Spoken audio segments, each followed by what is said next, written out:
देखिए, हकीकत में यह है, मैंने पहले भी कहा था, यह पीएम केयर फंड प्रधानमंत्री द्वारा रिश्वत लेने का एक ढंग और तरीका है, वो फंड है।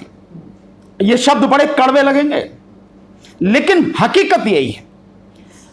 जो एफिडेविट दिया गया है हाई कोर्ट में, जिस पर 27 तारीख को सुनवाई होनी, यानी सोमवार को सुनवाई होनी है, और उस एफिडेविट में कहा गया है कि यह पीएम केयर फंड जो है वो सरकारी फंड नहीं है, इसलिए आरटीआई के दायरे में नहीं आता, इसलिए कोई इंफॉर्मेशन नहीं दी जा सकती कि इसमें किस किस ने पैसा दिया है और वो पैसा कहां कहां खर्च हुआ है। साथ ही इसका सीएजी के द्वारा ऑडिट नहीं कराया जा सकता, यह एफिडेविट दिया गया है। लेकिन आप देखें, इस पीएम केयर फंड में यह किस लिए बनाया गया, पहले इस बात को समझे कि किस लिए बनाया गया। पीएम केयर फंड बनाया गया था जो प्रधानमंत्री ने कहा था, और आज भी इसी पीएम केयर फंड की जो वेबसाइट वगैरह है उस पर सारा सब कुछ पड़ा हुआ है, इस पल तक भी सब कुछ पड़ा हुआ है। और कहा गया था कि जो कोरोना काल में लोगों की मदद के लिए यह पीएम केयर फंड बनाया जा रहा है। लोगों ने उसी समय सवाल उठाए थे, और इससे जो है कोरोना को रोकने के लिए या कोरोना की बीमारी से लोगों को राहत देने के लिए इसका इस्तेमाल किया जाएगा। और कुछ बीच में आई भी कि जो कुछ 100 करोड़ रुपया देने की बात हुई कि रिसर्च करने के लिए भी दिया गया, और कुछ आई कि जो इससे जो वेंटिलेटर खरीदे गए, हालांकि आज तक एक भी वेंटिलेटर वो ठीक नहीं है जो खरीदे गए, जिन कंपनियों से खरीदे गए। यहां तक कि उन कंपनियों से जो वेंटिलेटर जितने बताए गए 50,000 या जितने, उसमें से मात्र 15 से 20% तक ही सप्लाई हुए, बाकी तो अभी हुए भी नहीं। यह स्थिति है। तो इन सब के लिए नाम था कोरोना काल, कोरोना महामारी से उबरने के लिए कि भैया हमारे पास पैसा नहीं, सरकार के पास पैसा नहीं, इसलिए पैसा दीजिए, पीएम केयर फंड बनाया जा। कौन है इसके चेयरमैन? भारत के प्रधानमंत्री नरेंद्र मोदी। इसके दूसरे मेंबर कौन है? वित्त मंत्री निर्मला सीतारमण। और दूसरे इसके मेंबर कौन है? रक्षा मंत्री राजनाथ सिंह। तीसरे मेंबर कौन है? गृह मंत्री अमित शाह। यानी अब आप देखिए, प्रधानमंत्री नरेंद्र मोदी की बात नहीं मैं कर रहा हूं। अगर यह प्राइवेट फंड होता तो मोदी केयर फंड बनाते आप, नरेंद्र मोदी ट्रस्ट बनाते आप, अपने पिताजी के नाम से बनाते, अपनी माताजी के नाम से बनाते, किसी के भी नाम से बनाते। आप नाम क्या इस्तेमाल कर रहे हैं? पीएम, प्रधानमंत्री। भारत के प्रधानमंत्री का नाम यूज हो रहा, प्रधानमंत्री। और प्रधानमंत्री ही नहीं, उस पर जितनी भी सारी चीजें हैं, भारत का जो चिन्ह है, राष्ट्रीय चिन्ह, वो भी उसमें इस्तेमाल हो रहा है। और जबकि आप भारत के चिन्ह को इस्तेमाल नहीं कर सकते, एम्बलम जो है उसके ऊपर जो कानून है आप उसमें इस्तेमाल नहीं कर सकते। तो प्रधानमंत्री का नाम, वो राष्ट्रीय चिन्ह हमारा भारत का जो राष्ट्रीय चिन्ह जिसे नहीं कर, वो इस्तेमाल हो रहा है। और साथ में इसका जो ऑफिस है वो कहां है? ऑफिस है उसका साउथ ब्लॉक।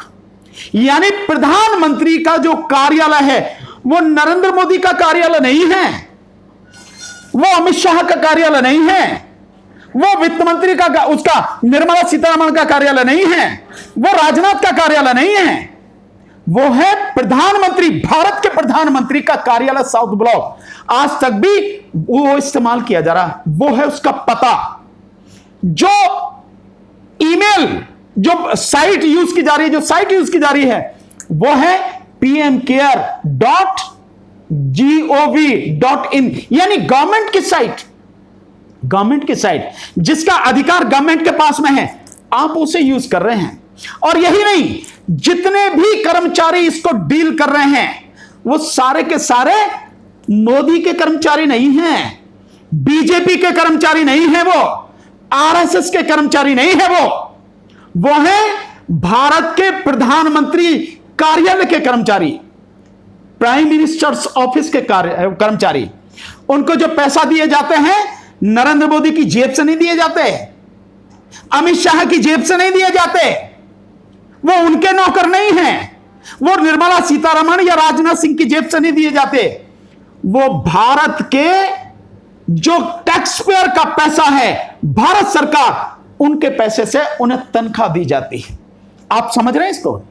तो अब जब ऐसी स्थिति है, और इसके अलावा ये सारी चीजें होने के अलावा आप किस किस से पैसा ले रहे हैं? आपने पैसा लिया 1 दिन से लेकर 3 दिन तक की जो सरकारी कर्मचारी हैं उनका आपने जो तनख्वाह है वो आपने पीएम केयर फंड में ली। आप देखें, ये जबरदस्ती, खुशी से नहीं दी, जबरदस्ती ली आपने। और इसके अलावा बैंक के कर्मचारियों से ली। इसके अलावा कौन कौन, जो सेना से भी भारतीय सेना से भी 500 करोड़ रुपए इसमें आए हैं। आप समझ रहे हैं मतलब कहां कहां से पैसा आ रहा है? ये जो सारी चीजें हैं, और ये जो पैसा आप ले रहे हैं, जो पीएसयूज हैं यानी पब्लिक सेक्टर की यूनिट्स जो हैं, जिनको मोदी जी, जिनको प्रधानमंत्री इस समय बेच रहे हैं, जिनको कह रहे हैं घाटे में चल रही हैं, जिनको अपने यारों को देने की पूरी प्लानिंग कर ली है और 196 पेज की 2 वॉल्यूम में किताब लेकर आए हैं उनको कीमत लगा के बेचने के लिए, उन पीएसयू से 2105 करोड़ रुपए वहां से लिए गए, जबरदस्ती लिए गए वहां से। इसके अलावा जो पैसा आया है वो पैसा आया है जो कॉर्पोरेट यानी बड़े बड़े उद्योगपति हैं, उनकी एक जिम्मेदारी होती है, सोशल रेस्पॉन्सिबिलिटी, सामाजिक उत्तरदायित्व होता है, जिसे कहते हैं CSR fund, corporate social responsibility fund. वो सीएसआर फंड का जो पैसा आता है, लगभग वो जो उनकी पूरी इनकम होती है उसका 3% होता है, वो पैसा जबरदस्ती आपने पीएम केयर फंड में लिया है। इसके अलावा जो लोग हैं, जो आप कहेंगे कि बड़े बड़े वो कहें स्टार्स हैं, फिल्म स्टार्स हैं, और बहुत लोग हैं जिन्होंने पैसा दिया। साथ में जो उद्योगपति हैं, कोई 100 करोड़, कोई 200 करोड़, कोई 500 करोड़, कोई 1500 करोड़, उनसे आपने पैसा लिया। इतने लोगों से पैसा लिया आपने। ये प्रधानमंत्री शब्द हटा दो आप, ये गृह मंत्री, रक्षा मंत्री, वित्त मंत्री जिसके मेंबर हैं ये हटा दो, और नाम में बनाओ अपने नरेंद्र मोदी ट्रस्ट और उसके सारे मेंबर बना लो। अगर आपको इतना पैसा मिल जाए या इतना पैसा आप ले लो, बैंकों से पैसा लिया कर्मचारियों के साथ साथ आपने, और आज की तारीख में उसका पता ही नहीं है। हालांकि जब 3 महीने हो गए थे इस फंड को बने हुए, तभी 10,000 करोड़ की रकम वो पार कर चुका था। तो मैं तो बहुत सीधे सीधे कहता हूं कि भारत के प्रधानमंत्री नरेंद्र मोदी द्वारा बनाया गया ये पीएम केयर फंड हफ्ता वसूली का और रिश्वत का एक नायाब फंड है। मैं दोनों शब्द इस्तेमाल कर रहा हूं क्योंकि जिन लोगों की तनख्वाह आपने जबरदस्ती ली इस पीएम केयर फंड में, वो हफ्ता वसूली है। जो आपने पीएसयू से पैसा लिया वो हफ्ता वसूली है, पब्लिक सेक्टर यूनिट से जो पैसा लिया आपने। और बाकी जो लोग दे रहे हैं, क्यों देगा कोई उद्योगपति आपको? ऐसे क्या आपके सुरखाब के पर लगे हैं आप में? प्रधानमंत्री में है क्या ऐसा? तो क्यों देगा आपको पैसा? वो इसीलिए दे रहा है, चाहे वो 1500 करोड़ दे, चाहे 5 करोड़ दे, चाहे 50 करोड़ दे, 500 करोड़ दे, 100 करोड़ दे, उससे मालूम है, इसीलिए पैसा दिया गया है कि भैया मेरा कुछ ना कुछ काम होगा, और प्रधानमंत्री काम कर रहे हैं। ये 8 लाख करोड़ से ज्यादा पैसे जो प्रधानमंत्री ने माफ कर दिए बड़े बड़े उद्योगपतियों के, ये उसी सारी चीजें हैं, कहीं ना कहीं ये आपस में सब जुड़ी हुई हैं। तो रिश्वत, भ्रष्टाचार, काला धन, जिनको प्रधानमंत्री खत्म करना चाहते थे, आखिर में एक ऐसा चेहरा प्रधानमंत्री ने अपना दिखा दिया। मैं समझता हूं लोगों को ये सारी चीजें जान के बड़ी घिन आती होगी। मैं कल एक वो देख रहा था सत्यहिंदी.com पे, एक बढ़िया कार्यक्रम था 59 मिनट का, 5-7 लोग थे, बड़े वरिष्ठ पत्रकार थे, उन्हीं में एक पत्रकार थे, एक साथी थे। उन्होंने कहा कि मुझे बड़ा दुख हो रहा है ये सुन के कि कोर्ट में ये कहा जा रहा है कि ये प्राइवेट फंड है, इसका जो है सीएजी से ऑडिट नहीं हो सकता, आरटीआई में जानकारी नहीं दी जा सकती। अरे अगर ऐसा होता तो हमें पहले पता लग जाती, तो हम तो पैसा देते नहीं, हमने तो उसमें काफी पैसा दिया और अपने 3-4 मित्रों से दिलवाया। बड़ा मुझे आज दुख हो रहा। तो आप देखिए कि ये हफ्ता वसूली जिसे कहते हैं ना, वो जो लोगों की जुबान, हफ्ता वसूली है, एक्सटॉर्शन है, और रिश्वत का एक नया नायाब तरीका है जो पीएम केयर फंड है। मैं समझता हूं इस देश का बड़ा दुर्भाग्य कि ऐसा व्यक्ति प्रधानमंत्री बन के बैठा है और अंधभक्त अभी भी समझने को तैयार नहीं है। तुम कहो ईमानदार, ये जो पीएम केयर फंड है प्रधानमंत्री नरेंद्र मोदी की बेईमानी का सबसे जीता जागता प्रबल सबूत है, इसके अलावा कुछ नहीं है। फिर सवाल ये भी उठता है कि जब आप लगातार सरकार ये कह रही है कि ये सरकारी का नहीं है, प्राइवेट फंड है, तो उन लोगों ने जो अपनी गुल्लकें तोड़ के, अपनी सेविंग्स को तोड़ करके देश की उसमें जरूरत थी लोगों को बचाने के लिए वहां पर पैसा दिया है, तो उनको इमोशंस के साथ, उनकी भावनाओं के साथ जो बच्चों ने गुल्लक तोड़ के पैसे जमा किए हैं, उसका क्या होगा? नहीं, देखिए, भावनाओं के साथ खिलवाड़ नरेंद्र मोदी ने आज से नहीं किया। आप क्या सोच रहे हैं आज से किया?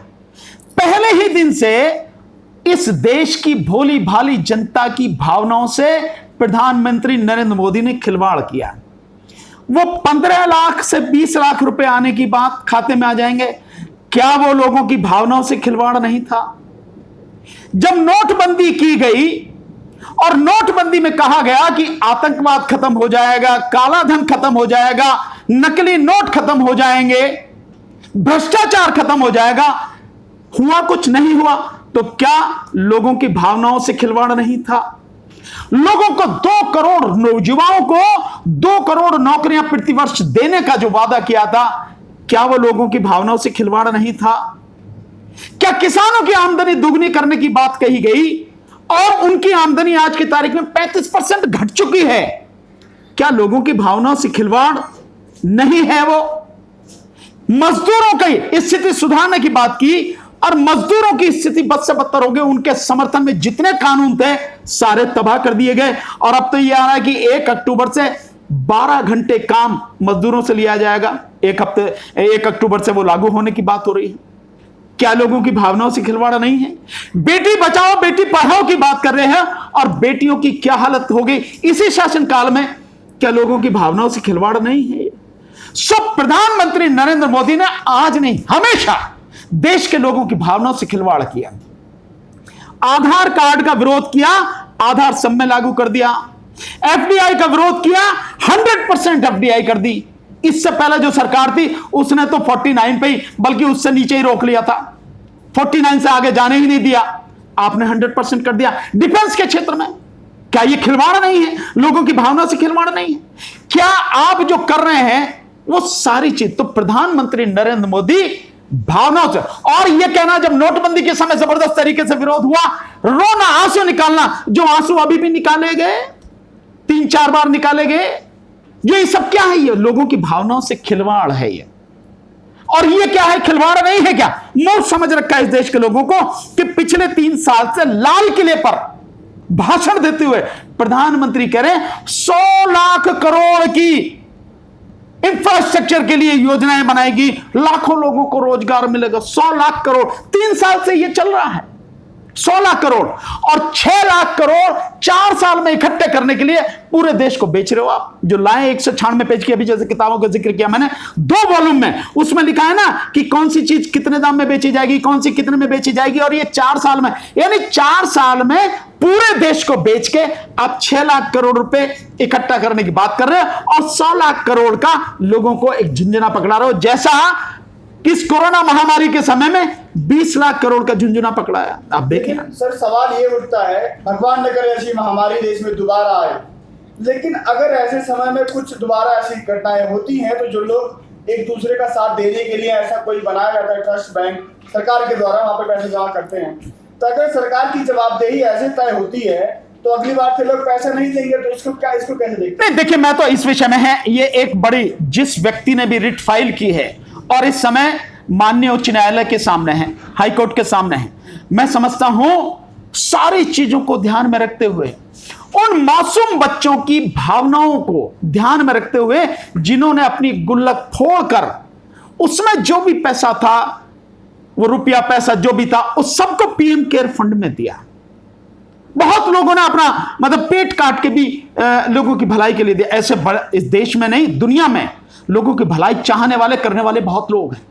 ऐसे लोगों की मासूम भावनाओं के साथ जो खिलवाड़ इस देश के बेरहम और बेदर्द प्रधानमंत्री ने किया है, मैं समझता हूं अदालत को, हाई कोर्ट को इन सारी चीजों को ध्यान में रखते हुए न्याय करना चाहिए। हां, ऐसा नहीं होना चाहिए जैसा कि राम मंदिर वाले में सुप्रीम कोर्ट का फैसला आया, ऐसा नहीं होना चाहिए। न्यायपालिका पहले ही बहुत बड़े सवालों के घेरे में है और ऐसे ऐसे जो मामले हैं वो बड़ी मुश्किल से सामने आते हैं। एक मामला आया है तो मैं समझता हूं अदालत को न्याय करना चाहिए, दूध का दूध पानी का पानी होना चाहिए और बिल्कुल स्पष्ट रूप से बताना चाहिए कि सच ये है और झूठ ये है और अदालत सच के साथ में खड़ी है, सच की रक्षा के लिए, देश के संविधान की रक्षा के लिए ही वो काम कर रही है और वो करेगी, सामने चाहे कोई भी हो, कितना ही ताकतवर व्यक्ति हो, कैसा भी व्यक्ति हो, उसकी उसे परवाह नहीं है।